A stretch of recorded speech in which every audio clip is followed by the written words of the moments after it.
Hello and welcome back to my YouTube channel. So आज का जो टॉपिक होने वाला है, नहीं वेट, टॉपिक बताने से पहले I would like to say something.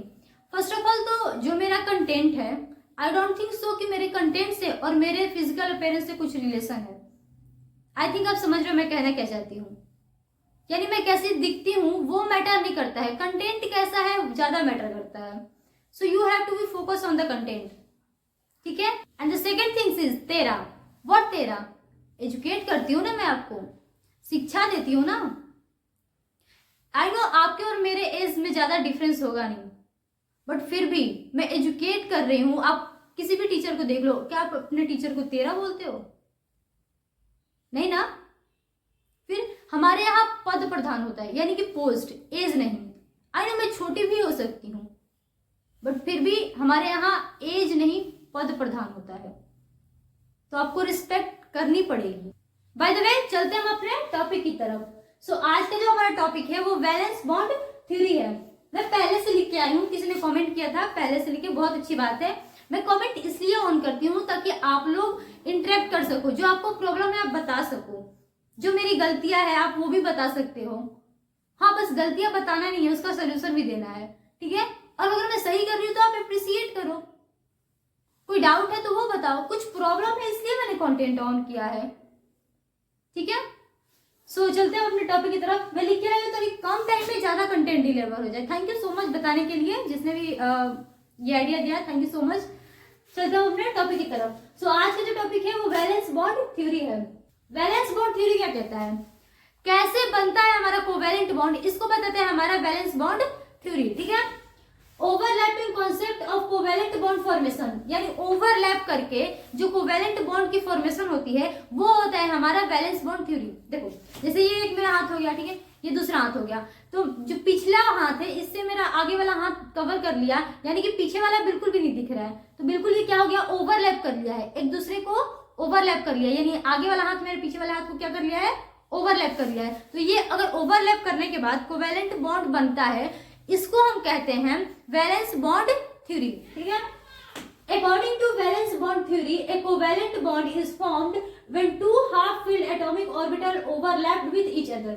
क्या कह रहे हैं, वैलेंस बॉन्ड थ्योरी के द्वारा इसके अकॉर्डिंग एक कोवैलेंट बॉन्ड तब बनता है जब दो half filled atomic orbital, half field मतलब देखो जैसे मान लो हाइड्रोजन बॉन्ड होता है ना, 2 H होता है हाइड्रोजन बॉन्ड में, ये एक H हुआ, ये दूसरा H हुआ, ठीक है।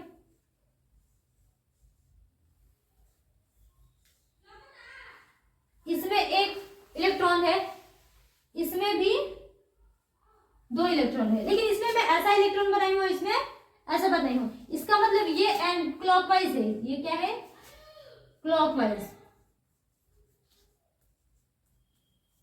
क्लॉकवाइज है, और ये है हमारा एंटी क्लॉकवाइज, ठीक है। जब दो हाइड्रोजन, हमारा H2 बॉन्ड, H2 कैसे बनता है, यानी हाइड्रोजन बॉन्ड कैसे बनता है, देखो इसमें भी एक है, पेयर होते हैं, यानी कि किसी भी, देखो S हमारा ऑर्बिटल है, इसमें 2 इलेक्ट्रॉन फिल होते हैं ना, तो 2 इलेक्ट्रॉन फिल होते हैं, तो एक होते हैं क्लॉकवाइज और एक एंटी क्लॉकवाइज। मान लो ये हमारा S है, S ऑर्बिटल, जगह नहीं इधर बता रही हूँ, S ऑर्बिटल है, तो यहाँ पे हमारा एक क्लॉकवाइज होता है और दूसरा जो इलेक्ट्रॉन होता है वो एंटी क्लॉकवाइज होता है। तो जब क्लॉकवाइज और एंटी क्लॉकवाइज होंगे तभी वो पास में रहेंगे, नहीं तो अगर क्लॉकवाइज क्लॉकवाइज रहेंगे तो वो एक साथ नहीं रहेंगे। इसलिए एंटी एक क्लॉकवाइज होता है और एक एंटी क्लॉकवाइज होता है। तो जब हमारा हाइड्रोजन बॉन्ड बनता है तो जो एक H जो होता है वो क्लॉकवाइज होता है और जो दूसरा H होता है वो एंटी क्लॉकवाइज होता है। अनपेयर है ना, पेयर मतलब 2 होते हैं और अनपेयर मतलब 1, तो ये भी अनपेयर है, इसको भी एक इलेक्ट्रॉन की जरूरत है, ये भी अनपेयर है, इसको भी एक इलेक्ट्रॉन की जरूरत है। तो ये क्या करेंगे, शेयर करेंगे, कोवैलेंट बॉन्ड शेयर होता है तो कोवैलेंट बॉन्ड बनता है, तो शेयर करके यहाँ पर क्या बनेगा, हमारा हाइड्रोजन बनेगा, ठीक है। तो यही होता है according to valence bond theory. Valence bond theory के according a covalent bond is formed when 2 half filled atomic orbital, 2 half filled, एक ये है एक ये, 2 हाफ फील्ड हुआ। हाफ फील्ड क्यों, क्योंकि इसमें भी एक इलेक्ट्रॉन है और इसमें भी एक इलेक्ट्रॉन है, यानी आधा आधा बड़ा है, और हमारे S ऑर्बिटल में 2 इलेक्ट्रॉन्स होते हैं, ठीक है। तो two half filled atomic orbital overlap with each other, ये क्या करते हैं, एक दूसरे पे ओवरलैप होते हैं, तो इसी को हम क्या कहते हैं, वैलेंस बॉन्ड थ्योरी कहते हैं।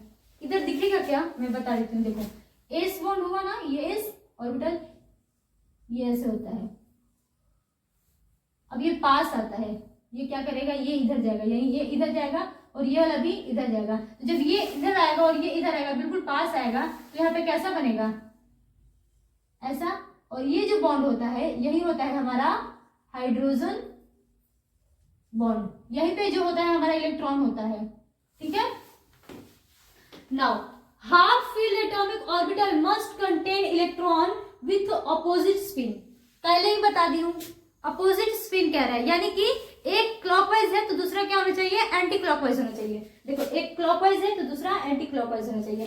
क्या कह रहा है, must contain electron with opposite spin, दोनों अपोजिट स्पिन के होने चाहिए, एक क्लॉकवाइज होना चाहिए तो दूसरा एंटी क्लॉकवाइज होना चाहिए, तभी ये जाकर क्या आएंगे, पास आएंगे, नहीं तो अगर सेम रहेंगे तो क्या हो जाएंगे, ये पास कभी नहीं आएंगे। According to VBT atomic orbitals overlap with each other on a particular axis, यानी कि जब भी हमारे एटॉमिक ऑर्बिटल्स होते हैं वो ओवरलैप करते हैं तो किसी पार्टिकुलर एक्सिस में करते हैं, यानी कि वो एक्स एक्सिस में करेंगे या वाई एक्सिस में करेंगे या फिर जेड एक्सिस में करेंगे। एक सेकेंड,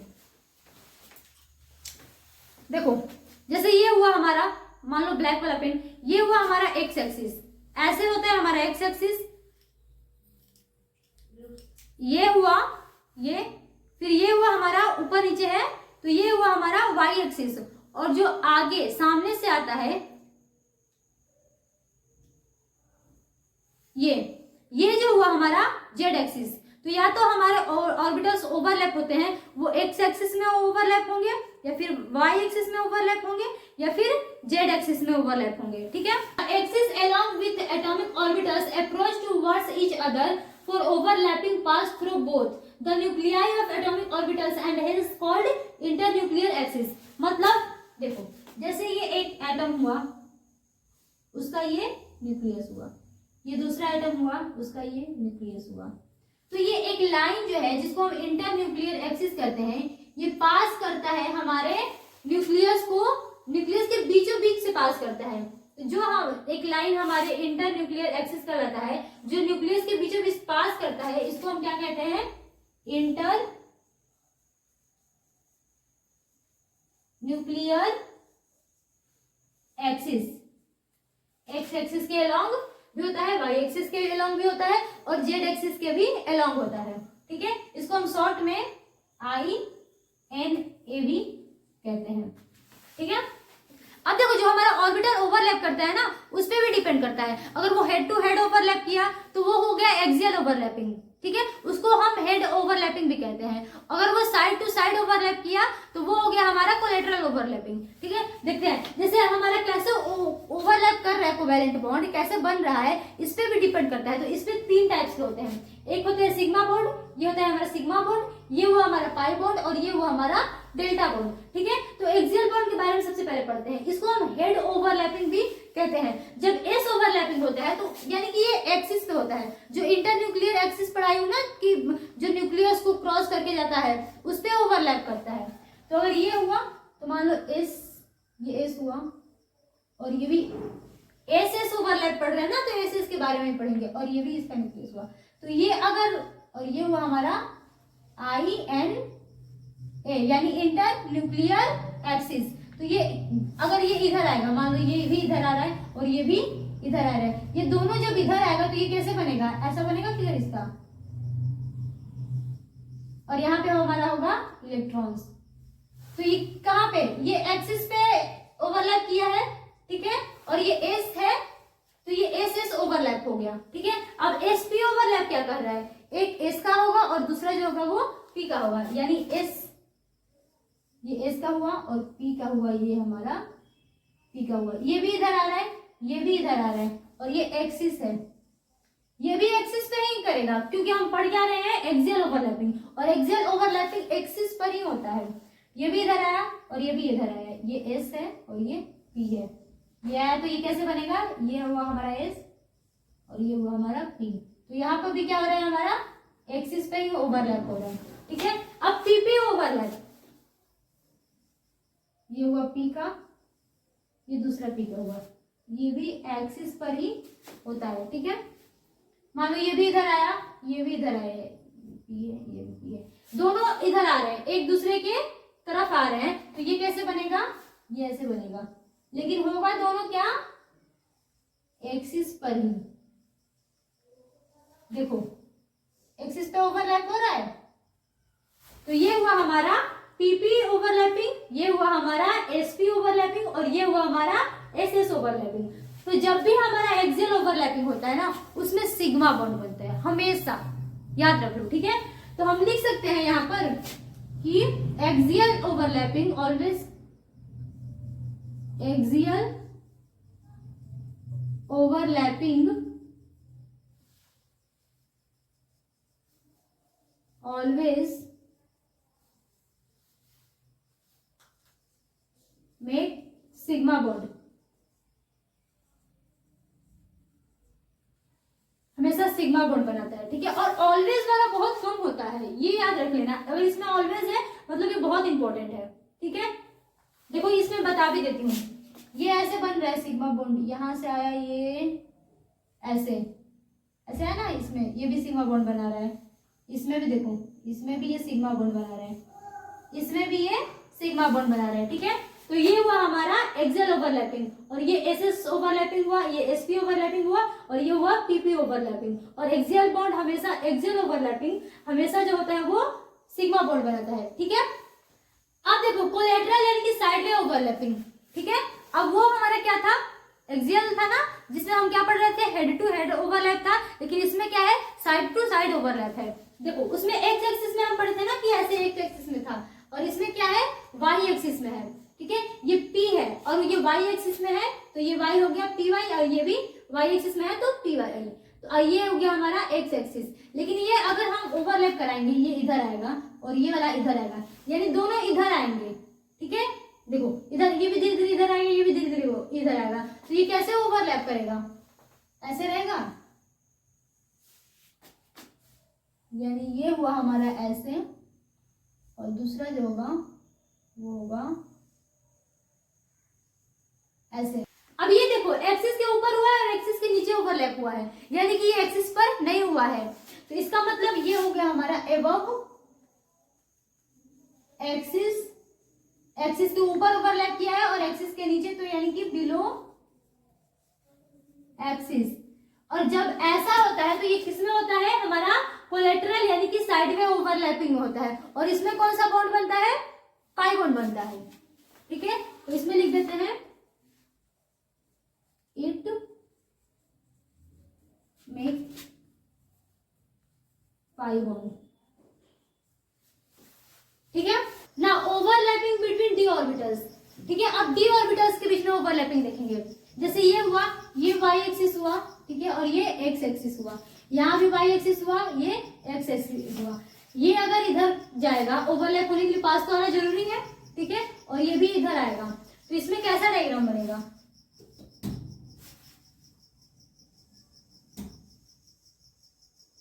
ऐसे, और ये अगर ओवरलैप होगा तो फिर ये ओवरलैप नहीं किया, करवा देते हैं, हो गया, ठीक है। देखो तो ये कहाँ पे, ये भी तो एक्सिस पे ओवरलैप नहीं किया है। जो चीज एक्सिस पे ओवरलैप करेगा उसमें हमारा होगा सिग्मा बॉन्ड, लेकिन जो अगर एक्सिस के बिलो और एबव होगा वो उस पे हमारा क्या होगा, पाई बॉन्ड। तो इसमें भी हमारा क्या बनना चाहिए, पाई बॉन्ड ही बनना चाहिए। देखो यहाँ पे ओवरलैप किया है ना, और यहाँ पर इसमें यहाँ पे ओवरलैप किया है, थोड़ा वो बड़ा बन गया, ये यहाँ पे ओवरलैप किया है, ये भी एबव एक्सिस है और यहाँ बिलो एक्सिस है, ऊपर नीचे ओवरलैप किया है। तो हमें पता है जब ऊपर नीचे एक्सिस से करेगा तो उसमें क्या बनेगा, पाई बॉन्ड बनेगा, ठीक है। तो यहाँ हमारा क्या बनेगा, पाई बॉन्ड बनेगा, यहाँ भी पाई बॉन्ड फॉर्म, ठीक है। देखो ये डी एक्स वाई, एक्स और वाई क्यों बोली हूँ, क्योंकि ये एक्स एक्सिस में भी है और ये वाई एक्सिस में है, तो DXY, और ये भी सेम है, x एक्सिस में भी है और y एक्सिस में भी है। तो जब ये दोनों हुआ है तो ये हमारा क्या हुआ है, अबव और बिलो एक्सिस ओवरलैप किया है, तो इसमें हमारा बना है पाई बॉन्ड। जब हमारा DXY और DXY करेगा x एक्सिस के अलोंग, चाहे वो x एक्सिस के अलोंग करे, चाहे वो y एक्सिस के अलोंग करे, किसी भी एक्सिस के अलोंग करेगा, किसी भी नहीं, जब z एक्सिस के अलोंग करेगा तो उसमें डेल्टा बॉन्ड बन जाता है। यानी कि जब x एक्सिस के अलोंग और y एक्सिस के अलोंग जाएगा तो इसमें क्या हमारा बन जाएगा, पाई बॉन्ड बन जाएगा। लेकिन अगर हम जब यहाँ पे लिखते हैं, जब ही यहाँ पे लिख देते हैं, जब DXY और DXY ही किसके अलोंग z एक्सिस, तो उसमें क्या बनता है हमारा, डेल्टा बॉन्ड बनता है, डेल्टा बॉन्ड बनता है। ठीक है, समझ में आया? यानी कि जब DXY x एक्सिस के अलोंग जाएगा या y एक्सिस के अलोंग जाएगा तो उसमें क्या बनेगा, पाई बॉन्ड बनेगा, और अगर z एक्सिस के अलोंग जाएगा तो उसमें क्या बनेगा, हमारा डेल्टा बॉन्ड बनेगा। तो और देखो इससे हम कह सकते हैं ना कि जब DXY प्लस DXY अलोंग किसके अलोंग x एक्सिस, तो वहां पे क्या बनेगा, हमारा पाई बॉन्ड बनेगा। और same DXY along y axis, तो यहाँ पे हमारा क्या बनेगा, यहाँ भी पाई बॉन्ड ही बनेगा। लेकिन DXY ही और DXY अलोंग किसके, z एक्सिस के, तो यहाँ पे हमारा क्या बनेगा, डेल्टा बॉन्ड बनेगा। ठीक है, तो इससे भी कैलकुलेशन निकाल सकते हैं ना कि जब भी DXY और DXY यानी ये जब सेम हो तो क्या होता है, बॉन्ड फॉर्मेशन होता है। ठीक है, और अगर DXY हो गया यहाँ पे और यहाँ पे DYX हो गया, अलग अलग हो गया, डिफरेंट,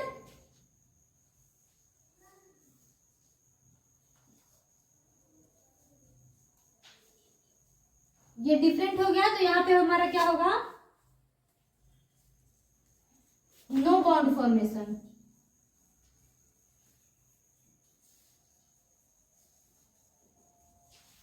जब सेम रहेगा और x एक्सिस के y एक्सिस के अलोंग रहेगा तो डेल्टा पाई बॉन्ड बनेगा, और जब सेम रहेगा z एक्सिस के अलोंग रहेगा तो डेल्टा बॉन्ड बनेगा। ठीक है, आई थिंक आपको समझ में आया होगा। If you like this video please subscribe to my channel. Thank you for watching.